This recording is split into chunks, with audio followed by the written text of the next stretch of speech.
Did LeBron James's forgotten silencer celebration deserve a comeback? In this video, we'll dive into the history of LeBron's iconic move and uncover why it disappeared for so long before making a surprise return. Stick around as we explore the hidden meaning behind this powerful celebration and what it truly represents. Don't miss out, only here on Sports Frenzy TV. A recent episode of Bill Simmons' podcast sparked an interesting discussion about Steph Curry's now iconic night-night celebration. It led to the realization that LeBron James must be frustrated that he didn't come up with it first. It's easy to imagine LeBron sitting back, thinking, why didn't I think of this? I would have been doing the night-night celebration back in 2013. One can almost picture him in a meeting with his management team saying, "How did you guys miss this one? This should have been mine." Now, there's no denying that Steph Curry's celebration has gone on to become one of the most recognizable moments in NBA history. But what's fascinating is that LeBron, despite having plenty of iconic celebrations in his own right, seems to have put his on the shelf for quite some time. It took a couple of days for a truly bizarre twist to unfold. And that's when LeBron brought back an old favorite, the silencer, during a random game against the Pelicans. It's interesting to think about why LeBron waited so long to bring back a celebration that was once his signature move. After all, the silencer, which he first introduced years ago, quickly became iconic. But LeBron's celebration hiatus made everyone wonder why he decided to pull it out now, and of all places, on a random November night in a game that didn't have the same kind of energy as, say, an NBA Finals game.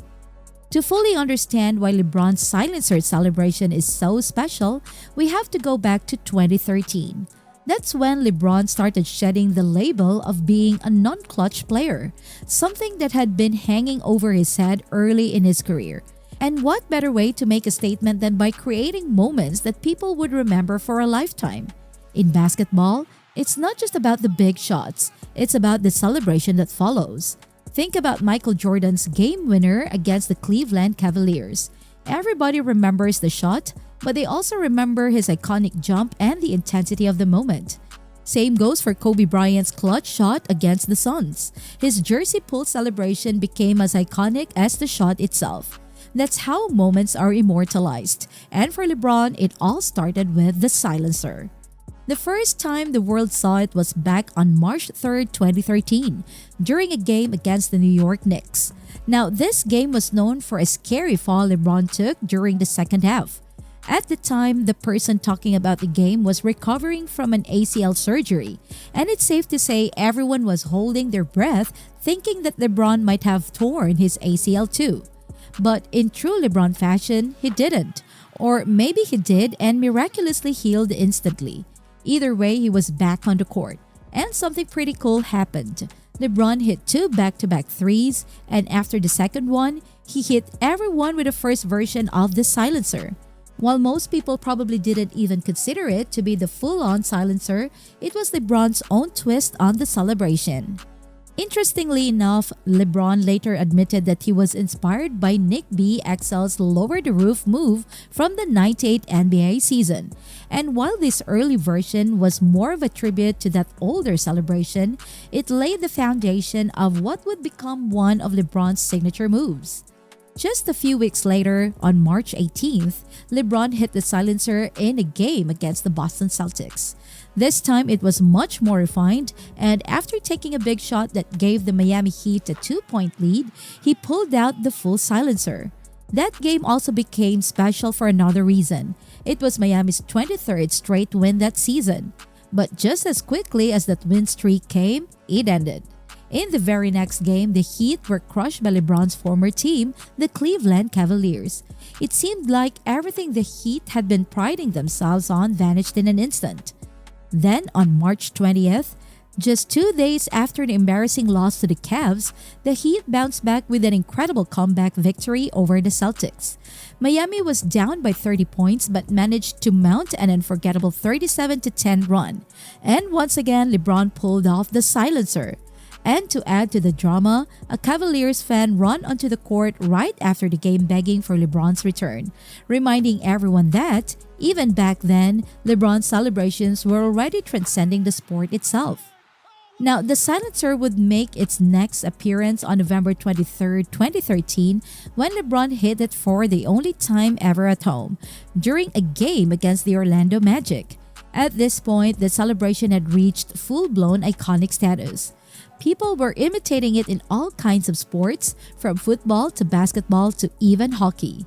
LeBron was flattened by these imitations, and as the year went on, the silencer became even more celebrated. But then something strange happened. The silencer went into a long hiatus. The next time LeBron would use it again came over a year later, on April 8, 2015, when he was back in Cleveland playing for the Cavaliers. It was an emotional return, but LeBron would go quiet on the celebration once more.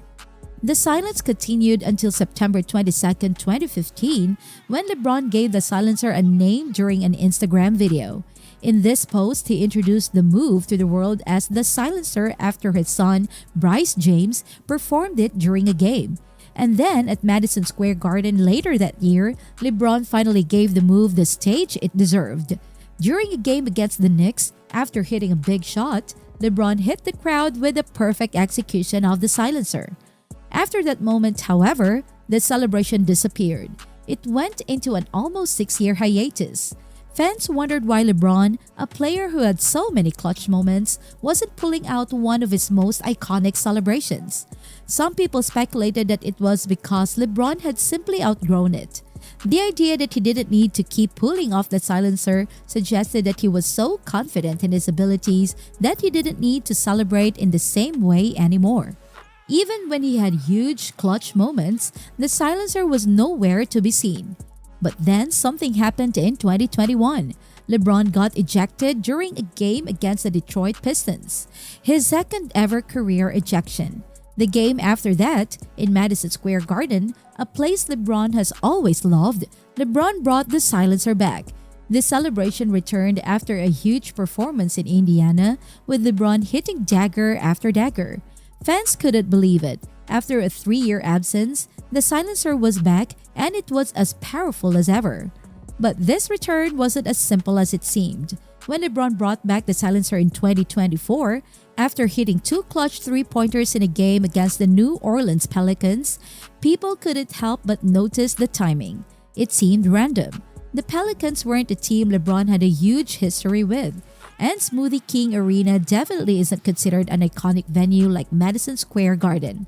So why did he choose this particular night to revive the silencer? The answer? It became clear after watching the video from a different angle. In this game, for the first time ever, LeBron hit the silencer with his son Bronny, cheering him on from the sideline.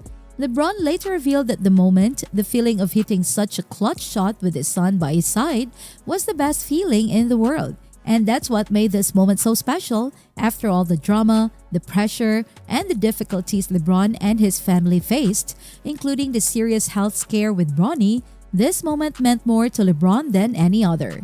In 2023, just a year before, there were fears that Bronny might not survive a cardiac arrest incident, and LeBron and his family thought they might lose him. They never imagined they'd have to face such a life-altering moment. And yet, here they were, a little over a year later, sharing an unforgettable experience in the middle of an NBA game. LeBron has had plenty of moments during his career that have become iconic, but this was one of those rare instances where the celebration wasn't just for the fans. It was for him and his family. It was a deeply personal moment. And while LeBron will undoubtedly continue to give us more incredible memories as his career continues, it's moments like this that will define his legacy, not just as a basketball player, but as a father and a human being. So the next time LeBron hits another game-winning shot, remember, it's not just about the game. It's about everything that led to that moment. His journey, his struggles, his triumphs, and his family. And if there's one thing we can take away from this, it's that sometimes the best celebrations aren't the ones you plan. They're the ones that come from the heart.